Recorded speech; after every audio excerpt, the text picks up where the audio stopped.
24 करोड़ का पॉपुलेशन है उत्तर प्रदेश में, लेकिन 303 सीटों से 264 सीटें क्यों हुई ये हम नहीं सोचना चाहते। बस आ गए सरकार में, आ गए।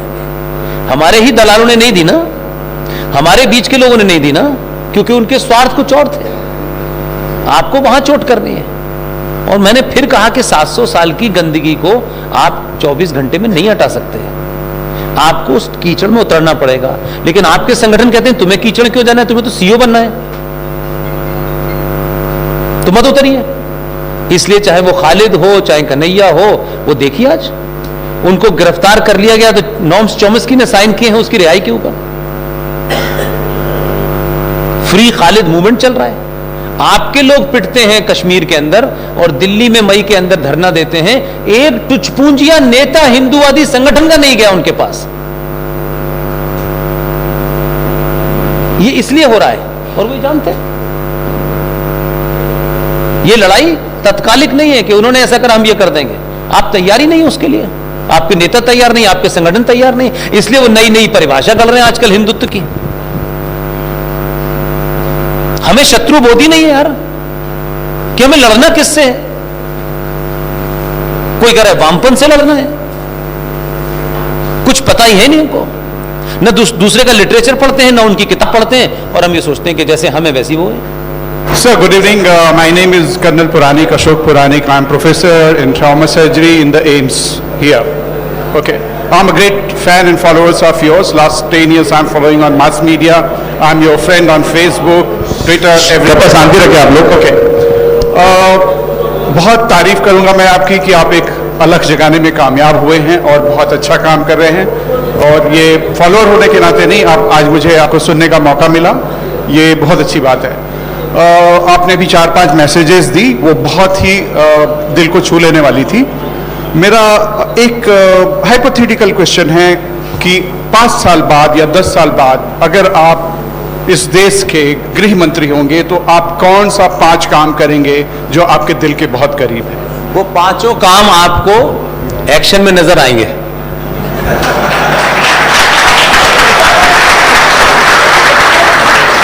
आप जो 5 काम नहीं सर मेरा क्वेश्चन ये है, मैं समझ गया कौन से, जैसे मैं बताता हूं मेरे 5 मुद्दे हैं। I see the Islam is a big problem for the India.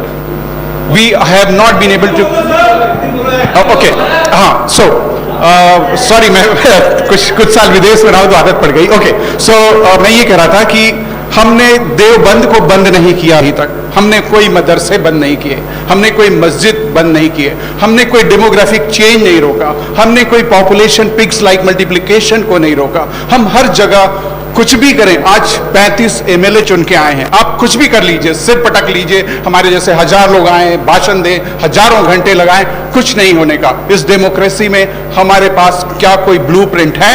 और कल को अगर आप हमारे और आप जैसे लोग आते हैं तो आप उन्हें क्या एडवाइस देंगे? वो क्या 5 मुख्य मुद्दे होंगे जिन पे हमें काम करना होगा? मैं तो सोचता हूं ये हमारे मुद्दे होने चाहिए। देखिए, कुछ चीजें होती हैं जो सार्वजनिक नहीं कही जा सकती, इसलिए आप 5 मुद्दे पूछ रहे हैं। मैं तो 1 दिन के लिए चाहता हूं सर, 1 दिन।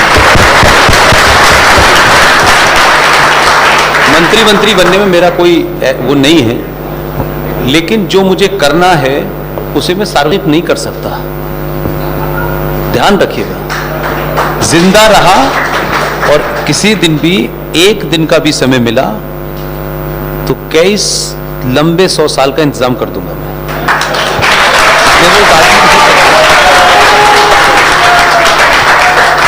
इसलिए कि मुझे वो जगह पता है कि कहां पे निशाना लगाना है, और राज व्यवस्था सब कुछ बता के नहीं करती, क्योंकि हम एक डीप नेक सिचुएशन में खड़े हुए हैं। हम इतने तक पानी में हैं, हम बताएंगे। इसका एक ही सबूत है, मेरे भाषण हिंदू सनातनियों से ज्यादा जिहादी सुनते हैं, और वो ये सोचते हैं कि कौन सी चीज इसने ऐसी कही है जिसमें हम कोई रास्ता निकालें।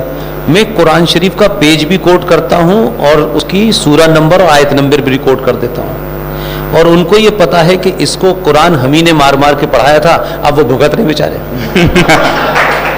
तो जो बात आपका सवाल है, मैं तो इस देश के गृह मंत्री भी अगर मुझसे पूछेंगे तो मैं उन्हें सार्वजनिक नहीं बताऊंगा, मैं कागज ही दे के आऊंगा, क्योंकि वो सार्वजनिक नहीं हो सकते काम, इसलिए क्योंकि आप दूसरी सिचुएशन में खड़े हैं। आप व्यवस्था और सत्ता के माध्यम से बहुत सारी लड़ाई नहीं लड़ सकते, नहीं लड़ सकते, और ये कहेंगे ये करने से ये ठीक हो जाएगा, नहीं होने वाला। मैं फिर कह रहा हूं, मैं 90 करोड़ हिंदुओं से जब ये सुनता हूं तो मुझे इसलिए दुख होता है कि 90 करोड़ में से 10 करोड़ लोग सिर्फ अपने बिहेवियर को ठीक कर लें। अब आप ये कहेंगे कि क्या दुनिया इलाज नहीं कर रही?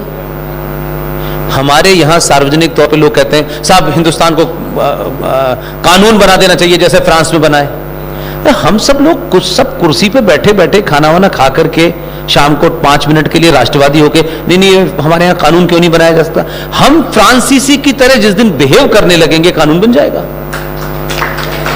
आपके सामने की घटना है कि जब ये कत्ल हुआ तो फ्रांस में क्या मैंने कहा ना कि देखिए आप वो रास्ता ढूंढते हैं जिसमें आपको कुछ नहीं करना, वो रास्ता ढूंढता हूं जिसमें कहता हूं मुझे गोली लगेगी तो I am ready, I am no problem. France में जब वो घटना घटी तो फ्रांस के मुसलमानों ने वहां की सत्ता को डराने के लिए सड़कों पे नमाज पढ़ना शुरू की, वो विजुअल देखे आपने।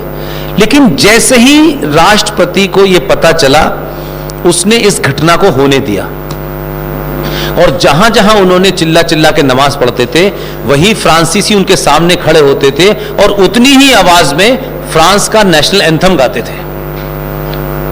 जैसे ही उसको लगा कि मेरा समाज बाहर आ गया उसने खट से कानून बना दिया। आपके यहां तो इतने कानून बने हुए हैं माय डियर, लेकिन आपको पता ही नहीं है तो आप क्या करोगे? कानून बनना और कानून का इंप्लीमेंट होने में फर्क है। आज भी भारत के अंदर, इस आजाद भारत के अंदर पुलिस 1860 के कानून से चल रही है। 1861 के कानून से एविडेंस एक्ट आज भी चल रहा है। हमारे लिए कोई फर्क ही नहीं पड़ता। आज भी भारत के संविधान में एक धारा है, क्लासिक धारा है, हम तो जानने नहीं चाहते। मैंने कहा कि हमारा स्वार्थ इतने नीचे तक पहुंच गया है मेरे भाई कि एक धारा है 333, किसी ने नहीं सुनी होगी ये 333 333 एक धारा है, पेज नंबर 248 संविधान में लिखी हुई है। और हम सब क्या कहते हैं कि भारत की लोकसभा की सीटें 545 हैं, 543 पे चुनाव होता है, 2 सीटें किसके लिए? तो ये कौन है? कौन है एंग्लो इंडियन?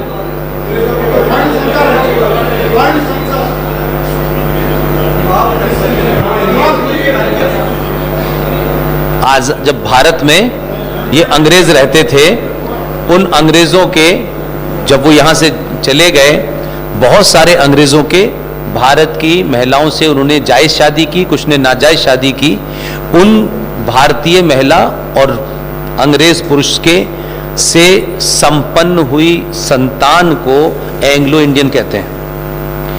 वो जाते जाते भी उन एंग्लो इंडियन जो नाजायज औलादें थी उनका भी इंतजाम करके गए और ये कहा कि 333 के तहत इन 2 लोगों को आपको भारत की पार्लियामेंट में नॉमिनेट करना है, राष्ट्रपति नॉमिनेट करेगा ताकि ये अपनी बात कह सकें। एक फिर देखा देखी हमारे हर विधानसभा में 2-2 सीटें उनके लिए रिजर्व हो गई। लेकिन हमारे साथी की मैरिज है इसलिए मैं नहीं जा रहा। नासिक में 6 साल पहले एक फंक्शन के अंदर मैंने वहां ये बात बोली और मैंने उसमें कहा कि भाई की सरकार सिर्फ इतना कर दे कि देश को ये बता दे कि एंग्लो इंडियन नाम की चीज की गिनती कितनी है इस देश में जिससे कि इनको नॉमिनेट करना पड़ रहा है। तो उसका ये हुआ कि बोलते बोलते अभी 2 साल पहले एक लॉ मिनिस्टर जो पटना का था, वो मोदी सरकार में लॉ मिनिस्टर था, उसने भारत की संसद के अंदर पटल पे ये कहा पूरे देश में एंग्लो इंडियन की टोटल पॉपुलेशन 262 है। अब 262 इतने महत्वपूर्ण लोग हैं कि भारत हर सभा में 2 लोकसभा में होंगे। तब मैंने कहा कि भारत में हजारों ऐसी जनजातियां हैं उनकी गिनती लाखों है और वो तक नहीं पहुंच पाते। ये सब कहने के बाद उन्होंने जब ये रखा तो उन्होंने प्रपोजल किया कि भारत सरकार ने ये फैसला लिया है कि हम 333 धारा को हटाने जा रहे हैं। मैं जो आपसे कहना चाह रहा हूं कि अभी भी हमें पता ही नहीं है कि हमारी प्रॉब्लम कहां है, और प्रॉब्लम नहीं पता इसलिए सोल्यूशन ठीक नहीं ढूंढ रहे। तो जो 5 काम हैं वो चलते जागते मेरे दिमाग में चलते रहते हैं वो। लेकिन मैंने कभी ये दुआ नहीं की कि मैं मंत्री बनूं, लेकिन अगर पूछेंगे तो मैं कहूंगा यही कर दो, बस खत्म कहानी।